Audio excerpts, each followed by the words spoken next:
When I awake in the morning, sometimes I'm very tired.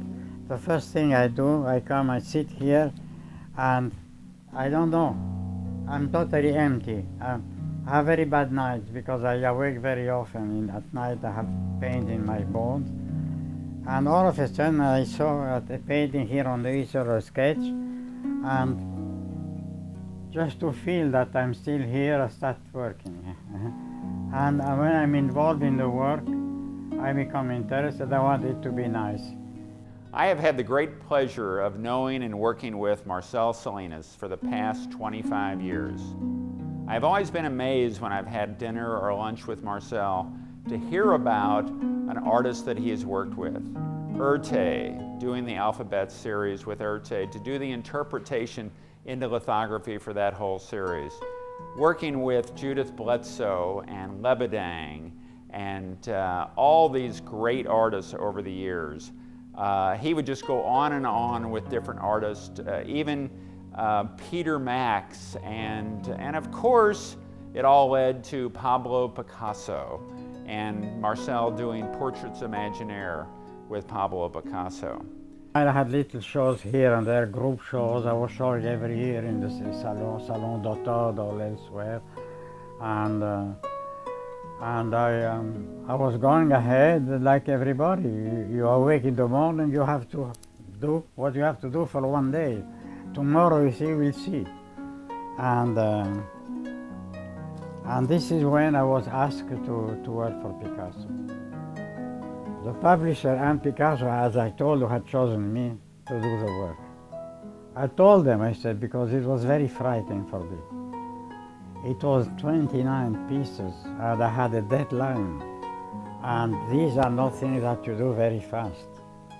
And everybody makes mistake about lithography. Even a judge can make a mistake. They think it's a reproduction. It's not a reproduction.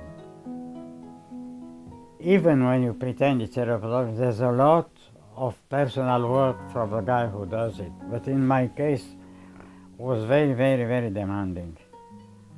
And because I wanted to be in the same mind as the artist and try to do it with spontaneity, kind of spontaneity. So it was, and I said, why don't you do that? Don't you have so many good people who do commercially very good job? They were very excellent. And they said no, because either the publisher or Picasso wanted me to do it because I was doing it as an artist, not as a professional lithographer. Picasso was so impressed with Marcel's work in Portraits Imaginaire that he insisted that Marcel's name accompany Portraits Imaginaire wherever it was shown in the world. And that was honored even after Picasso's death. If there was a show of Portraits Imaginaire in Japan, Marcel would go there and be invited there to speak about his work with Picasso. Since the beginning, Picasso wanted my name to be always mentioned. He didn't want people to buy these prints and think that he did them. He wanted them to know that another guy had done them. It was a question of an ethical problem for him. Marcel was also asked to do a second series of Picasso's work, this time the Marina Picasso collection. Jack Solomon asked Marcel to do these lithographs covering a wide range of Picasso's work. I had a proposal through my dealers, Jack Solomon, who was chairman of Scharr Fine Art, and Scharr Fine Art was a publisher in the States, and the chairman, Jack Solomon, came to Paris and started working with me in the field of lithography. I was helping him find artists, and all the artists he found were doing their own lithograph. But if they needed some assistance, I could give him some help. And he had heard that, I don't know how, that they wanted to make an edition of lithograph from Picasso, chosen from Picasso work from the Marina Picasso collection. I came here in New York because another friend of mine, J.R. Leshofi, who was a publisher, and He had made the two reproductions of my work, and I had to sign them. Well, he told me he invited me to New York, and so I came to New York in the same time, had a discussion about this Marina Picasso edition. So it took me some time to accept it because I was very worried. Drawing is very, very important.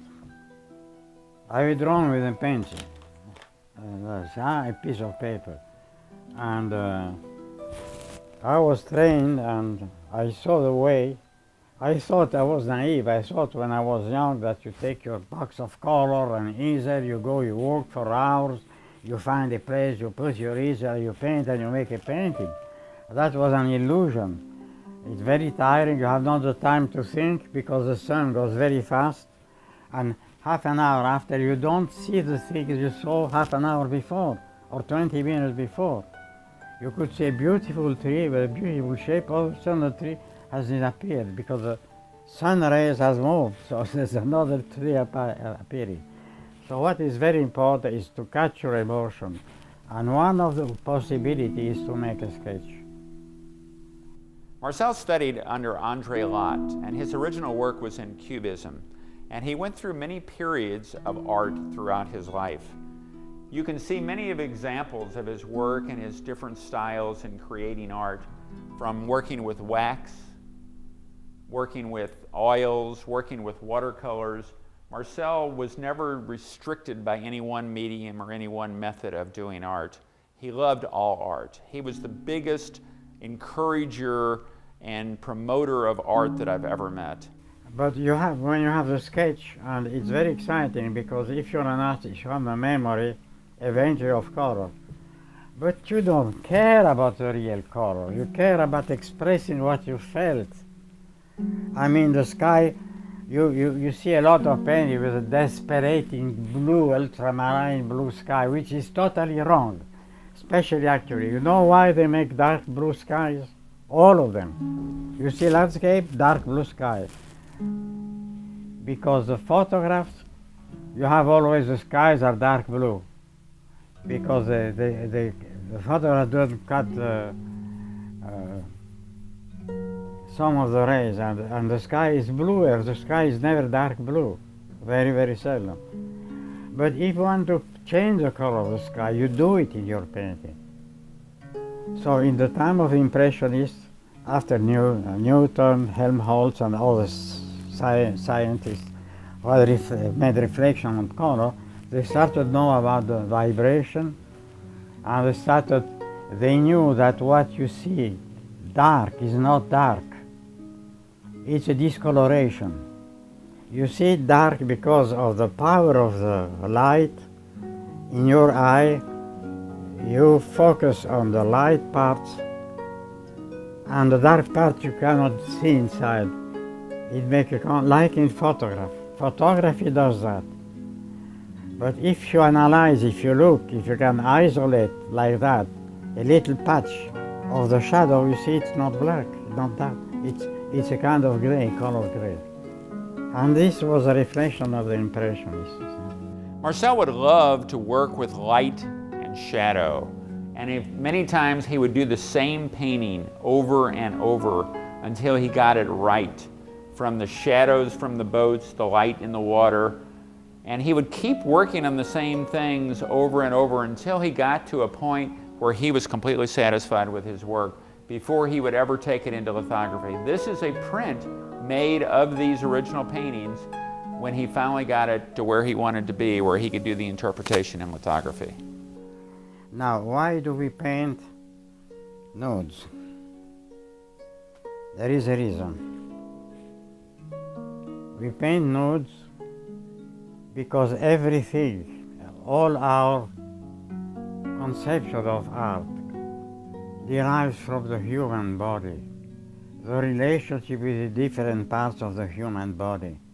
And if you look, how wonderful it is to see a hand with 5 fingers, and the face, and the body, and everything has been created. This sculpture has been created by life, you see. And why do we paint women? Because women are are made of curves. And they have, of course, they have bone, but there are plenty of curves. A man is only angles.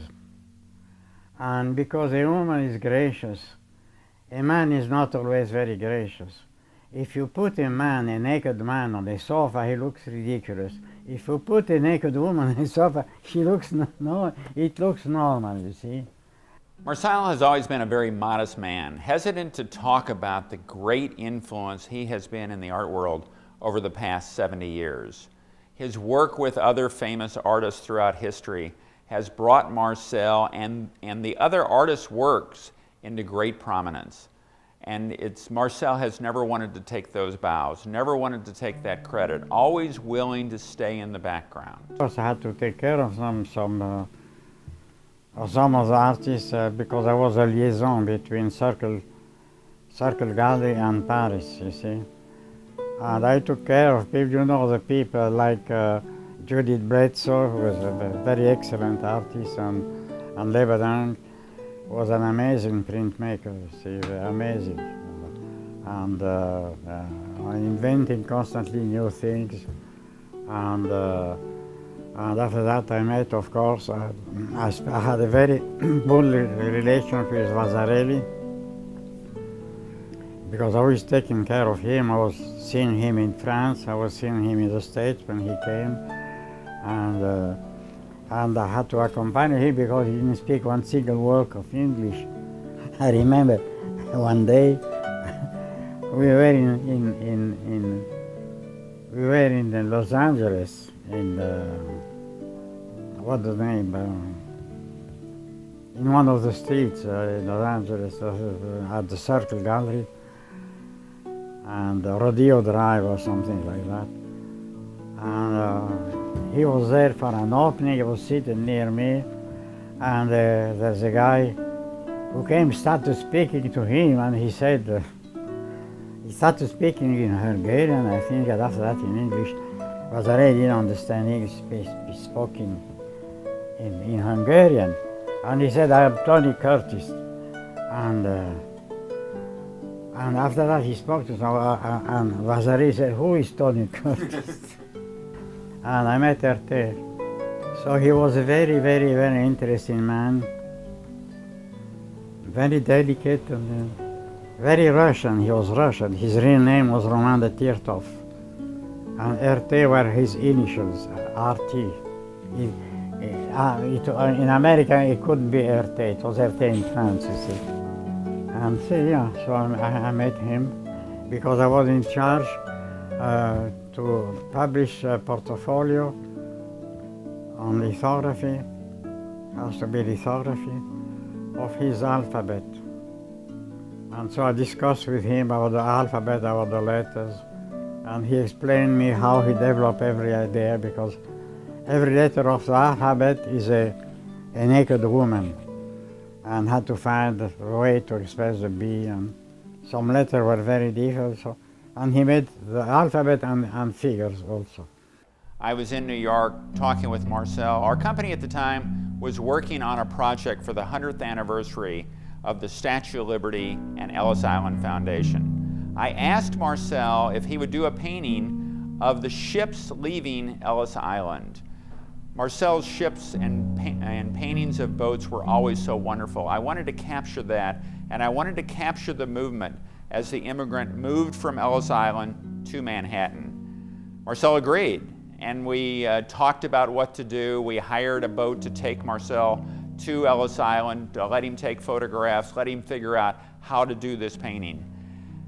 A year went by, 2 years went by. The project was over. We had already unveiled the project in New York for the 100th anniversary of the Statue of Liberty and the Ellis Island Foundation. And I'm in New York having dinner with Marcel. Whenever I would see him, I would always ask about the project, but he would always say, it's not ready. But one night, having dinner, Marcel said, the Ellis Island project is ready. I was amazed, and he invited me to his studio. He was living at the Chelsea Hotel, and he invited me to come up to his studio to see the paintings. I'm, of course, expecting to see the boats leaving Ellis Island and going to New York. What I saw was a series of paintings that Marcel did of the immigrants. Well, when I decided to do the Ellis Island people, immigrants, I went to, I tried to find documents. They were very little, not very good. And I went to the New York Public Library every day for weeks. And I look at the document, and sometimes I was making sketches. And in a crowd of people, I saw one face that was interesting in me. So I tried to make a little sketch, and on pieces of paper like that in my pocket. And after that, I put it up a little in a larger piece of paper, and I find people either in the hall of the Chelsea Hotel, or in the street, or in the subway, look at people to create a face. And this is the way this was done. I don't even remember what is the original document. And sometimes I had to invent part of the dresses because you didn't see it. I had to imagine how they could be. And I had to think of how they were dressing, not only at the turn of the century, but in different countries they have different way to be dressed. And the immigrants, when they were going to Ellis Island, they wanted to look nice. They tried to be the best they could. Please join us in celebrating the life's work of this great artist, Marcel Salinas.